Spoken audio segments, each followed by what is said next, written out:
আনশুকে আজকে আবারও মামা ভাত দেওয়া হলো।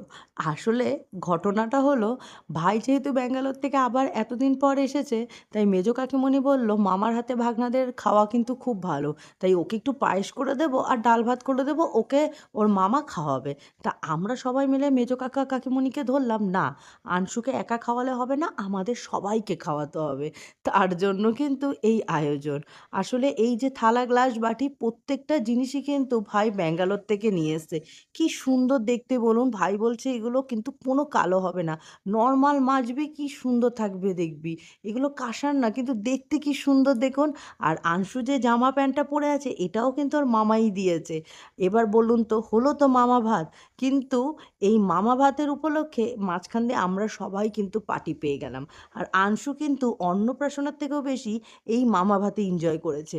কারণ ও এখন একটু খাওয়া শিখেছে। মামা যতবার পায়েস দিচ্ছে ততবার খাচ্ছে আর খুব খুশি হচ্ছে। যাক, ওর ওই খুশি দেখে আমরা তো খুবই খুশি হয়েছি। লাস্টে যখন এতটাই আনন্দ পেয়ে গেছে যে একবারে থালা কোলে তুলে নিয়ে বসে খাচ্ছে। আর সেই দেখে ওর মামা তো হেসে গড়াগড়ি।